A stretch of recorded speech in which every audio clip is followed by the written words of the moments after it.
Well, good morning again, and this is part 3, the last part of meaning and purpose of life. And I have a few points that I want to share with you. The first one is entitled Long Road. This road is long. Will it ever end? I don't even see a U-turn or a feeder road ahead. All I see is bumps from construction zones and holes that need to be filled. After a sudden rainstorm comes that has washed away previous gravel and concrete that did not dry to complete the process of making a new road. And now it has to start over again. Too many toll roads and fees. I am already overspent. There is finally a rest stop ahead. My eyes needed to see nothing for a while. My ears needed to hear nothing for a while. My hands needed to touch nothing for a while. Repetitive cycles of frustration can cause you to let your window down, even when you know it's freezing outside. You just need some relief. Quickly realizing it's the wrong kind of relief, but at least you deceive fatigue for a minute. As you move the rear view mirror and clean off the windows, ready to put some more mileage on your new tires, you can go forward, getting back on the road that once seemed so long is long no more due to a change in your perspective, deciding to go parallel to intersections. And I hope you get the meaning of that poem. Sometimes things take a long time to change, especially when you're trying to do better, make better decisions, have a better life. You have to go through different processes and the structure of things. And a lot of times because the system, people who are in certain positions of authority and power, whether it's in our political, business structure, sometimes they don't want to change their policies, and this makes life more difficult for people. And I use the metaphor in that poem about the roads, and I think about all the construction zones and all these toll roads, and I just think it's terrible if you ever get on I-35 or you coming anywhere in the cities of Texas, where it's Austin, Dallas, Houston. I always think about the roads are so terrible here, and it's just so many toll roads. It's just ridiculous. And I thought about that, and I use it as a metaphor. Sometimes that's the way life is. You go through things that could just be avoided. Just a simple change in policy. People need to go back and rethink things and make things easier and quicker for people.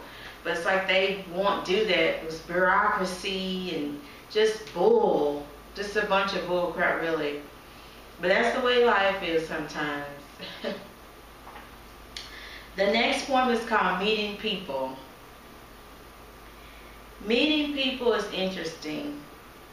I always seem to come across a man who has fell asleep at the wheel during a learning curve of a busy intersection, barely avoiding a crash, as they catch a glimpse of the yellow light turning to red, bumping into each other accidentally on purpose, with a smile of curiosity. And you greet to meet again. You listen to stories of each other's past. You soon discover that your puzzle is missing a few pieces, but it's really not that bad. After you see the damage that has been done to someone else's life and to another person's soul, you come to appreciate your own life. Even when not everything is not going right. Then here comes decision-making time. Is he worth a second chance? And should it be with me?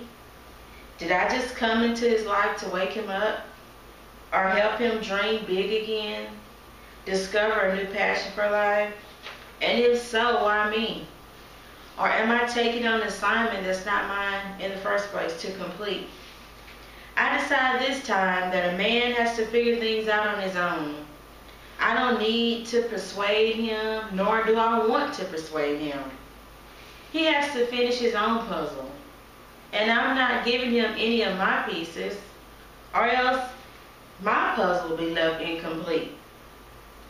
Meeting people is interesting. I always seem to come across a man that has fell asleep at the wheel of a busy intersection, barely avoiding a crash, as he catches a glimpse of the yellow light turning to red. And I hope that's not anybody I'm describing, but a lot of times I meet people and it's just like, meeting people is funny and strange. You know, people like to just watch people's behavior, reactions to stuff. People can be crazy sometimes. So whenever I see something funny and interesting, I just kind of write it down. Sometimes in the form of a poem, a story, or whatever I'm writing that day, I just write it down. But I think it's funny sometimes how people are just oblivious to everything around them. So it's like they're blind, just going through life with blinders on. They're not paying attention to, something that's right in front of their face. Like you see they're about to crash, and you just seem like you just have to watch the train wreck. Anyway. The last poem is entitled Paths. There are many paths to take in life. I don't know what yours is because I'm busy trying to figure out what mine is and stay on it until I see what the end will be. Going in every direction until I find the right road for me. I will continue to travel down these paths. And that's the last poem that I wanted to share in this segment. And thank you for watching Poetry and Paintings from Painters and Bras. And I hope you have enjoyed the poems and my painting that I've shared. I just wanted to give some encouragement today for someone out there that's going through difficult times. We all go through them. And I just hope that encouraged you today. And again, I hope you enjoyed it and hope to see you next time. Thank you for watching.